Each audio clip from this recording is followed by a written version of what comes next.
নমস্কার, আলোচনা করব মোক্ষদা একাদশীর ব্রত মাহাত্ম্য নিয়ে।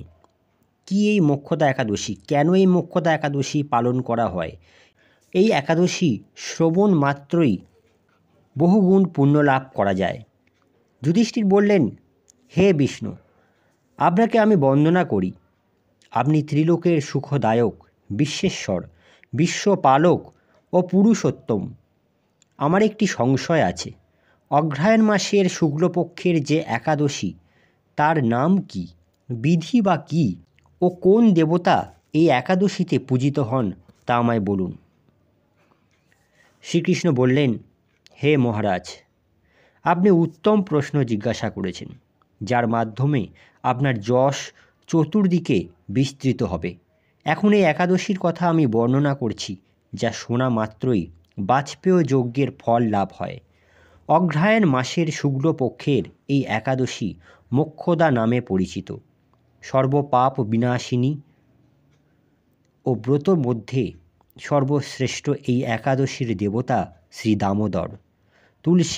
তুলসী মঞ্জুরি, ধূপ, দীপ ইত্যাদি উপচারে শাস্ত্রবিধি অনুসারে শ্রী দামোদরের পূজা করতে হবে। পূর্ববর্ণিত বিধি অনুসারে দশমী ও একাদশী পালন করতে হবে। এই উপবাস দিনে স্তবস্তুতি, নৃত্য, গীত আদি সহ রাত্রি জাগরণ করা কর্তব্য। হে মহারাজ, প্রসঙ্গক্রমে একটি অলৌকিক কাহিনী আমি বলছি। মনোযোগ দিয়ে এই ইতিহাস শ্রবণ মাত্রই সর্বপাপ ক্ষয় হয়। যে পিতৃপুরুষেরা নিজ নিজ পাপে অধঃজনি প্রাপ্ত হয়েছে, এই ব্রত পালনের পুণ্য ফল বিন্দুমাত্র তাদেরকে দান করলে তারাও মুক্তি লাভের যোগ্য হন। কোনো এক সময় মনোরম চম্পকনগরে বৈখানস নামে এক রাজা ছিলেন। তিনি ছিলেন সমস্ত সদ্গুণে বিভূষিত। প্রজাদের তিনি পুত্রের মতো পালন করতেন। তার রাজ্যে বহু বেদজ্ঞ ব্রাহ্মণ বাস করতেন। রাজ্যের সকলেই ছিল বেশ সমৃদ্ধশালী। একবার রাজা স্বপ্নে দেখলেন যে তার পিতা নরকে পতিত হয়েছেন। পরদিন ব্রাহ্মণদের ডেকে বলতে লাগলেন, হে ব্রাহ্মণগণ, গতরাত্রিরে স্বপ্নে নরক যাতনায় পিতাকে কষ্ট পেতে দেখে আমার হৃদয় বিদীর্ণ হচ্ছে। তিনি আমাকে লক্ষ্য করে বলতে লাগলেন, হে পুত্র, তুমি আমাকে নরক সমুদ্র থেকে উদ্ধার করো। তার সেই অবস্থা দেখে আমার অন্তরে সুখ নেই। আমার এই বিশাল রাজ্য, স্ত্রী, পুত্র, কিছুতেই আমি শান্তি পাচ্ছি না। কি করি, কোথায় যাই, কিছুই বুঝে উঠতে পারছি না। আমার পূর্বপুরুষেরা মুক্তি লাভ করতে পারেন এমন কোনো পুণ্যব্রত, তপস্যা ও যোগের কথা আমাকে উপদেশ করুন। আমি তা পালন করব। আমার মতো পুত্র বর্তমানে থাকা সত্ত্বেও যদি পিতামাতা পূর্বপুরুষেরা যদি নরক যন্ত্রণা ভোগ করতে থাকেন, তবে সে পুত্রের কী প্রয়োজন? ব্রাহ্মণগণ বললেন, হে মহারাজ, আপনার রাজ্যের কাছেই মহর্ষি পর্বতমুনির আশ্রম রয়েছে। তিনি ত্রিকালজ্ঞ। তার কাছে আপনার মুক্তির উপায় জানতে পারবেন। ব্রাহ্মণদের উপদেশ শ্রবণ করে মহারাজ তাদের সঙ্গে নিয়ে সেই পর্বতমুনির আশ্রমে গমন করলেন। তারা দূর থেকে ঋষিবরকে সাষ্টাঙ্গ প্রণাম করে তার কাছে গেলেন। মুনিবর রাজার কুশল বার্তা জিজ্ঞাসা করলেন। রাজা বললেন, হে প্রভু, আপনার কৃপায় আমার সবই কুশল।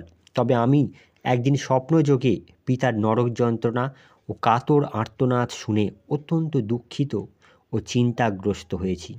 হে ঋষিবর, কোন পুণ্যের ফলে তিনি সেই দুর্দশা থেকে মুক্তি পাবেন তার উপায় জানতে আপনার শরণাগত হয়েছি। রাজার কথা শুনে পর্বতমুনি কিছুক্ষণ ধ্যানস্থ হয়ে বললেন, হে মহারাজ, পূর্বজন্মে তোমার পিতা অত্যন্ত কামাচারী হওয়ার তার এরকম অধোগতি লাভ হয়েছে। এখন এই পাপ থেকে মুক্তির উপায় বর্ণনা করছি। অগ্রহায়ণ মাসের শুক্লপক্ষের মোক্ষদা একাদশী পালন করে সেই পুণ্য ফল পিতাকে প্রদান করো। সেই পুণ্য প্রভাবে তোমার পিতার মুক্তি লাভ হবে। মুনির কথা শোনার পর রাজা নিজ গৃহে ফিরে এলেন। সেই পবিত্র তিথির আবির্ভাবে তিনি স্ত্রী পুত্রাদি সহ যথাবিধি মোক্ষদা একাদশীর ব্রত পালন করলেন। ব্রতের পুণ্য ফল পিতার উদ্দেশ্যে প্রদান করলেন। ওই পুণ্য ফল দানের সঙ্গে সঙ্গে আকাশ থেকে পুষ্পবৃষ্টি হতে লাগলো। হে পুত্র, তোমার মঙ্গল হোক। এই বলতে বলতে বৈখানস রাজার পিতা নরক থেকে মুক্ত হয়ে স্বর্গে গমন করলেন। হে মহারাজ যুধিষ্ঠির, যে ব্যক্তি এই মঙ্গলদায়িনী মোক্ষদা একাদশী ব্রত পালন করে তার সমস্ত পাপ বিনষ্ট হয় এবং মৃত্যুর পর মুক্তি লাভ করে। এই ব্রতের পূর্ণ সংখ্যা আমিও জানি না। চিন্তামণির মতো এই ব্রতটি আমারও অত্যন্ত প্রিয়। এই ব্রত কথা যিনি পাঠ করেন এবং যিনি শ্রবণ করেন উভয়েই বাজপেয় যজ্ঞের ফল লাভ করেন।